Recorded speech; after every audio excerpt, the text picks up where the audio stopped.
Hello everyone, this is Vandana and welcome to CTET Adda. Start करेंगे। आज का टॉपिक है प्रकाश पार्ट 3 यानी कि लाइट का पार्ट 3 हम करने वाले हैं और इसमें हम क्या पढ़ने वाले हैं, परिदर्शी यानी कि पेरिस्कोप एंड सेकेंड हम पढ़ेंगे बहुरूपदर्शी यानी कि कैलिडोस्कोप। तो इन दोनों से क्वेश्चन पूछा गया है, इसीलिए हम क्वेश्चन करेंगे। बेसिकली आपका पेरिस्कोप से क्वेश्चन पूछा गया है कि पूछ देता है कि इसमें कितने पैरेलल प्लेन यूज होते हैं, उनके बीच का एंगल क्या होता है, और पेरिस्कोप और पैरेलल प्लेन जो होती हैं उनके बीच का एंगल क्या होता है, इसका काम क्या होता है, वगैरह वगैरह इसका पूछ देता है। तो जितनी भी सारी चीजें पूछता है सीटेट एग्जाम में वो सारी चीजें करेंगे। प्रकाश जो कि 6 टू 8 की एनसीईआरटी का बहुत बड़ा टॉपिक नहीं है, लेकिन ये 6 टू एनसीईआरटी के बाहर भी पूछ देते हैं, इसलिए सारी चीजें हम डिस्कस करने वाले हैं। इवन 10th तक का पूछ देते हैं तो हम 10th तक लेकर के चलेंगे, जितनी भी सारी चीजें इंपॉर्टेंट है सारी चीजें करेंगे। तो आज के सेशन में बेसिकली हम दर्पण के बारे में जानेंगे, मिरर के जितने भी पॉइंट्स होते हैं वो जानेंगे, तभी हम आगे के जितने भी डाउट्स होंगे क्लियर कर पाएंगे। इजी होता है लाइट, लेकिन सारे टर्म याद करना थोड़ा मुश्किल हो जाता है, इसीलिए हम इतने अच्छे से सारे टर्म करेंगे ताकि चीजें याद रह जाए। तो पेरिस्कोप क्या होता है, परिदर्शी का काम क्या होता है, ये एक ऐसा प्रकाशिक यंत्र है, प्रकाशिक यंत्र या उपकरण बोल सकते हैं, यंत्र है जो किसी व्यक्ति, किसी छुपे हुए व्यक्ति, ठीक, छुपे व्यक्ति के चारों ओर का वातावरण का पता लगाने में उपयोग होता है। अब एक इसका स्ट्रक्चर देख लेते हैं, कैसा होता है इसका स्ट्रक्चर। तो इसका स्ट्रक्चर कुछ ऐसा होता है।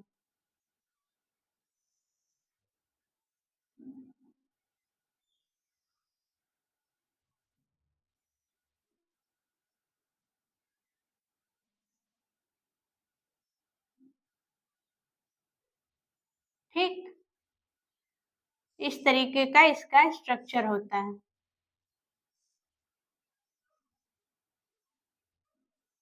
इसका यूज कहाँ पे होता है, इसका यूज होता है युद्ध में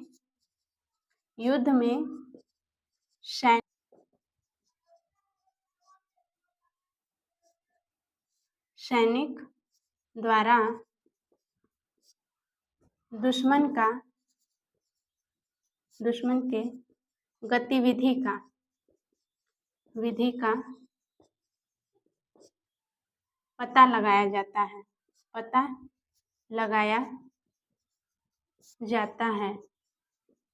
ठीक, दूसरा पॉइंट, पनडुब्बी जहाज में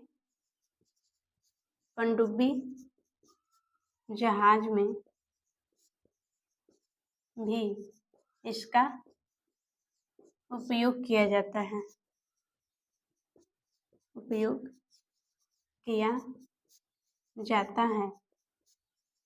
ठीक, यहाँ पे मान लीजिए कोई पर्सन है, ठीक, यहाँ पे कोई पर्सन है, ठीक, देख रहा है यहाँ से, इसमें दो पैरेलल प्लेन लगे होते हैं जो कि क्या करते हैं, लाइट को रिफ्लेक्ट करते हैं। ठीक, लाइट को रिफ्लेक्ट करते हैं।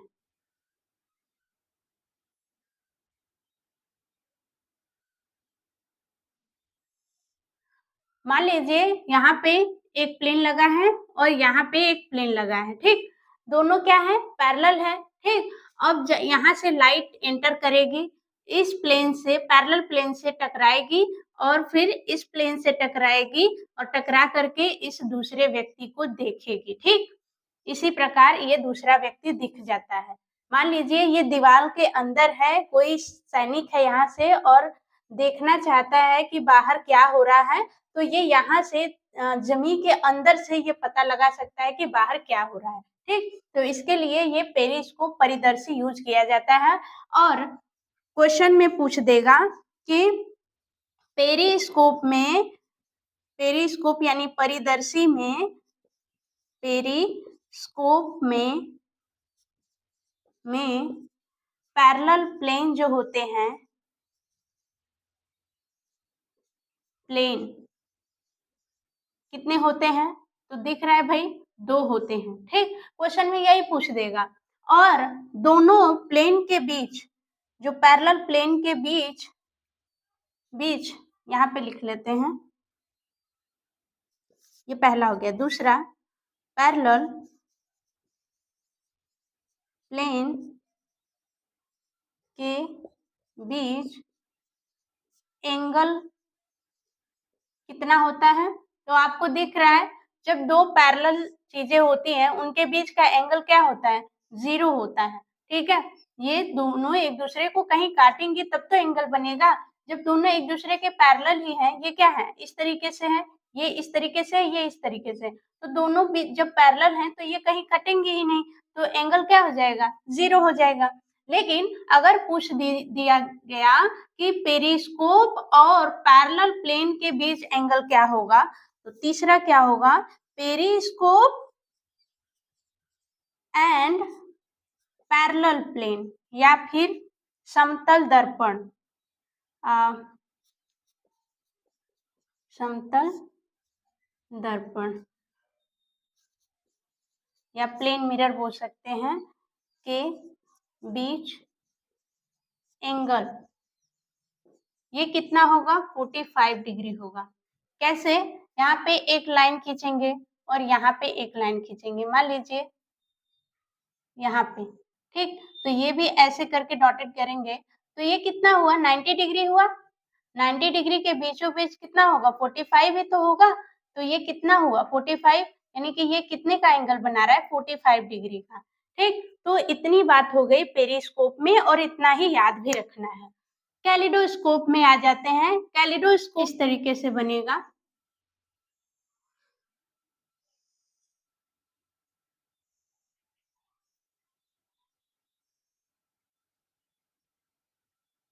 ये हो गया। यहाँ पे एक छोटा सा होल रहेगा और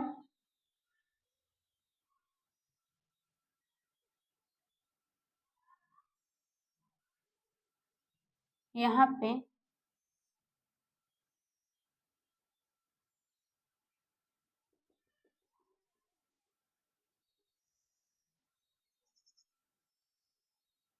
ठीक, ये 3 मिरर, एक ये वाला, एक पीछे वाला और एक ये वाला। ठीक है, एक ये वाला हो गया और एक ये वाला हो गया और एक पीछे वाला हो गया। तो ये 3 मिरर लगे हैं और यहाँ पे एक परिदर्शी लगा होगा और नीचे जो होंगे कलरफुल ग्लासेस होंगे। ये क्या है? कलरफुल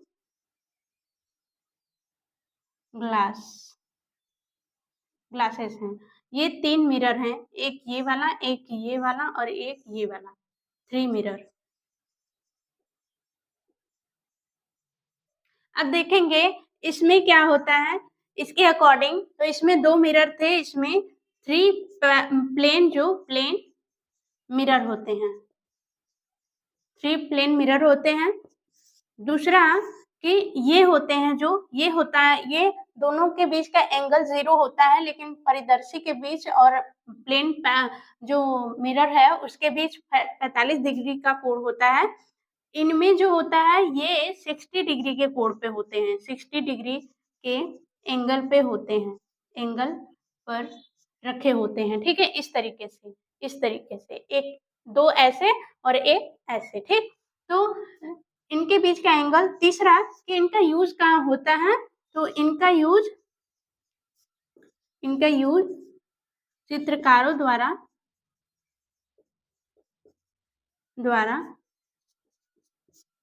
नए पैटर्न के डिजाइन तैयार करने में किया जाता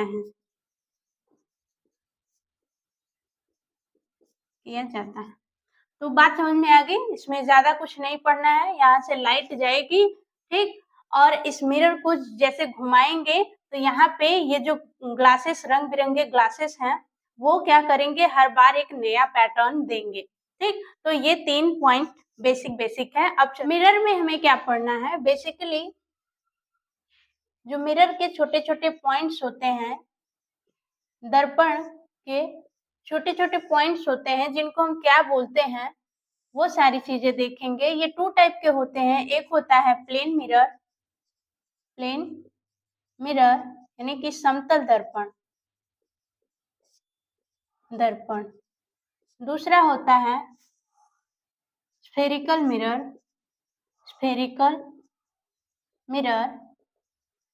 यानी कि गोलीय दर्पण, ठीक। अब प्लेन मिरर तो आपने पढ़ रखा है कि इनमें इमेज कैसा बनता है, ये कैसा होता है, ठीक। लेकिन स्फेरिकल मिरर 2 टाइप के होते हैं। एक होता है कनकेव मिरर, जिसे बोलते हैं अवतल दर्पण, ठीक। कनकेव मिरर को अवतल दर्पण बोलते हैं। और दूसरा होता है कन्वेक्स मिरर यानी कि उत्तल दर्पण। अब दोनों का स्ट्रक्चर कैसा बनता है, तो इसका स्ट्रक्चर बनता है जब बाहरी भाग को ऐसे पेंट कर देते हैं सिल्वर से, तो जो रिफ्लेक्शन होगा वो अंदर के भाग से होगा, तब इसे बोलते हैं कि ये अवतल दर्पण है, ठीक। और अवतल दर्पण को क्या बोलते हैं, अभिसारी दर्पण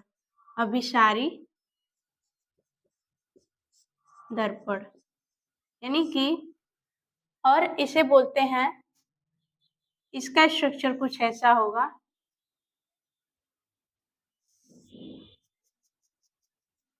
ठीक। इस ऊपरी भाग से जब रिफ्लेक्शन होगा तो उसे उत्तल दर्पण बोलेंगे, और ये अपसारी होता है, अपसारी दर्पण होता है, जिसे डाइवर्जिंग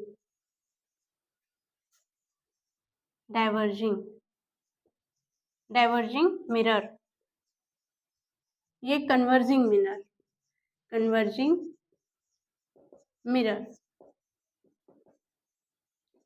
ठीक। जितने भी पार्ट्स होते हैं इसको क्या बोलते हैं, ये जो लाइन आ रही है किसके पैरेलल आ रही है, इसे क्या बोलते हैं, ठीक। ये प्रकाश की किरण है, कौन सी क्या है, सारी चीजें जानेंगे। तो पहला पॉइंट हम क्या जानेंगे, पोल के बारे में। पोल यानी कि ध्रुव क्या होता है। तो जो दर्पण का केंद्र बिंदु होता है, दर्पण के केंद्र को क्या बोलते हैं, पोल बोलते हैं, ध्रुव बोलते हैं। दूसरा सेंटर ऑफ कर्वेचर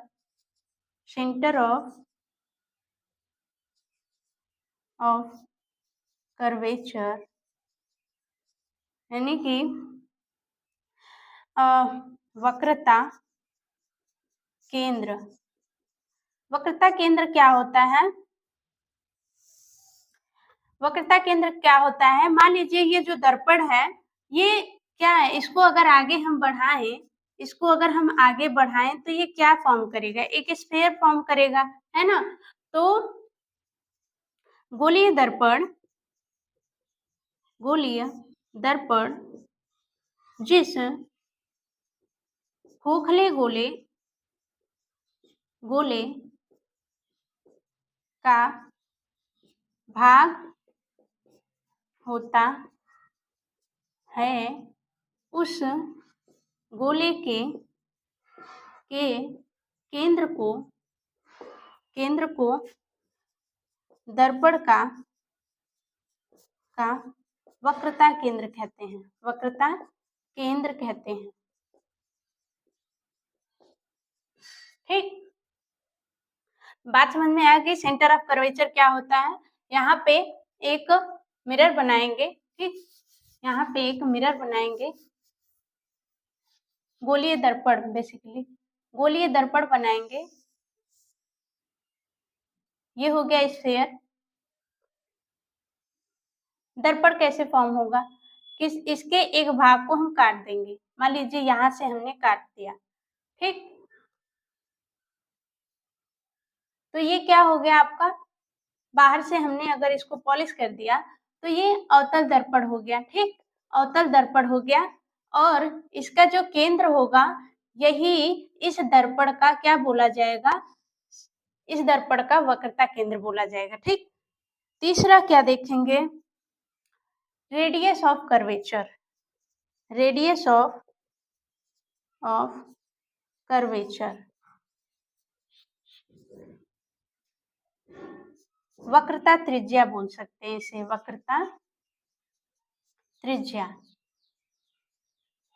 ठीक। वक्रता केंद्र और पोल दोनों के बीच की दूरी को क्या बोलेंगे? रेडियस ऑफ कर्वेचर यानी कि वक्रता त्रिज्या बोलेंगे। Distance between centre of curvature जिसे C से दिखाएंगे एंड पोल यानी जिसे P से दिखाएंगे, तो इनके बीच की जो डिस्टेंस होगा उसे ही वक्रता त्रिज्या बोलेंगे। अब सेंटर ऑफ कर्वेचर हो गया, वक्रता त्रिज्या हो गया, पोल हो गया, लेकिन ये जो लाइन है इसे क्या बोलेंगे?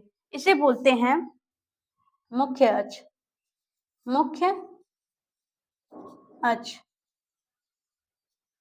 ठीक। इसको पहले इरेज कर लेते हैं। मुख्य अक्ष,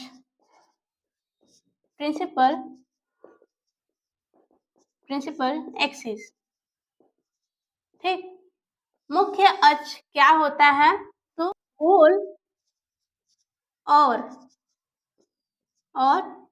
centre of curvature, centre of curvature से होकर जाने वाली रेखा को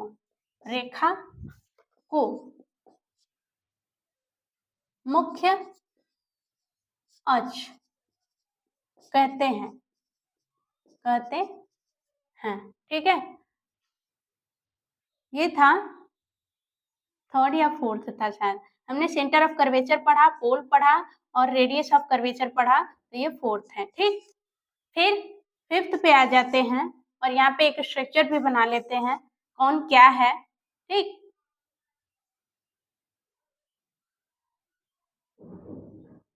वक्रता केंद्र जो था, वक्रता केंद्र दोनों का अलग अलग होता है, ठीक। ये मान लीजिए अवतल दर्पण हो गया और ये क्या हो गया? उत्तल दर्पण हो गया, ठीक। यानी कि ये कनकेव हो गया, कनकेव अवतल, और ये हो गया कन्वेक्स। तो इसका जो मुख्य अक्ष होगा ये होगा, इसका जो पोल होगा ये होगा, इसका जो सेंटर ऑफ कर्वेचर होगा ये होगा, और इसका जो सेंटर ऑफ कर्वेचर होगा ये होगा, इसका पोल ये होगा और इसका रेडियस ऑफ कर्वेचर ये होगा, इसका रेडियस ऑफ कर्वेचर ये होगा। तो यहाँ से समझ में आ रहा है कि जो उत्तल दर्पण में सेंटर ऑफ कर्वेचर होता है वो उल्टे साइड होता है या फिर पीछे होता है। उत्तल दर्पण में जो C होता है, रेडियस ऑफ कर्वेचर, दर्पण के पीछे होता है और अवतल दर्पण में C यानी कि रेडियस ऑफ कर्वेचर दर्पण के सामने होता है, ठीक। अब यहाँ पे क्या देखेंगे, जो आने वाली प्रकाश की किरणें होंगी वो रिफ्लेक्शन के बाद क्या करेंगी, डाइवर्ज हो जाएंगी। ठीक, डाइवर्ज हो जाएंगी। लेकिन इसमें जो है प्रकाश की किरणें आएंगी तो रिफ्लेक्शन के बाद किसी बिंदु पे मिलेंगी। ठीक, किसी बिंदु पे क्या करेंगे, मिलेंगे।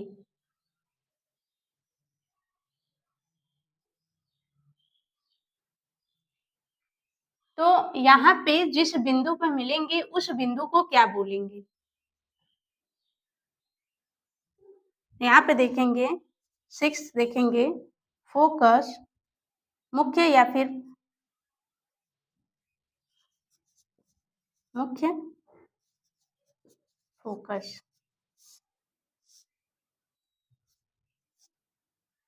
मुख्य फोकस क्या होता है, परावर्तन के बाद प्रकाश की किरणें जिस बिंदु पर मिलती हैं या मिलती हुई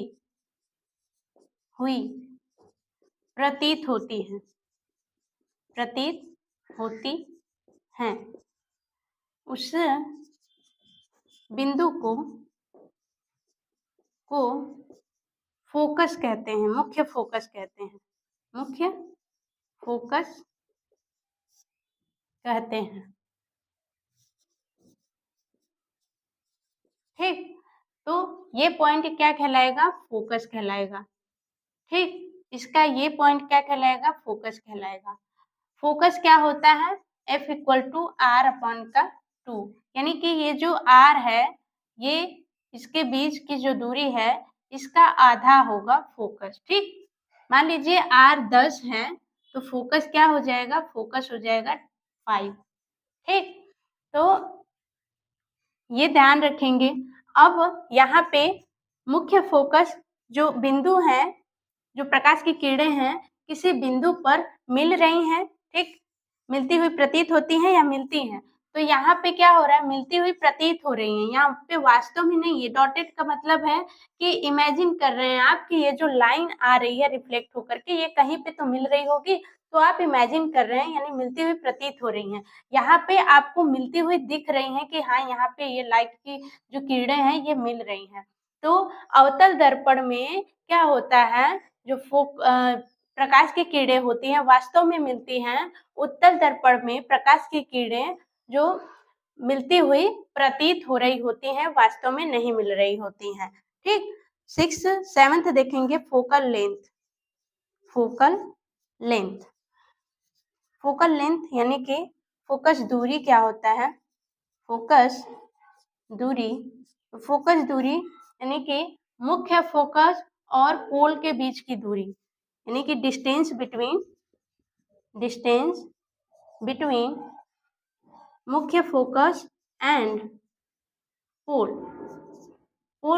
इन दोनों के बीच की दूरी को क्या बोलेंगे, फोकल लेंथ बोलेंगे। ठीक है, तो इतनी सारी चीजें यहाँ पे आपको देखने को मिल गई हैं। अब बाकी सारी चीजें हम करेंगे नेक्स्ट वीडियो में। आई होप आप लोगों को चीजें समझ में आई होंगी। जो लोग चैनल पे नए हैं तो चैनल को सब्सक्राइब करके बेल आइकन को प्रेस कर लीजिए, जिससे अपडेट आप तक सबसे पहले पहुंच जाए। 6 to 8 की NCERT complete NCERT, basically paper 2 CTET paper 2 के लिए कंप्लीट एनसीईआरटी थ्योरी आपको प्रोवाइड की जाएगी, और उसको कंप्लीट करने के बाद हम प्रीवियस ईयर पेपर का एनालिसिस करेंगे कि क्या हम जो पढ़ रहे हैं उससे क्वेश्चन बना है कि नहीं। तो मिलते हैं नेक्स्ट वीडियो में। बाय बाय, टेक केयर, पढ़ते रहिए एंड थैंक्स फॉर वॉचिंग।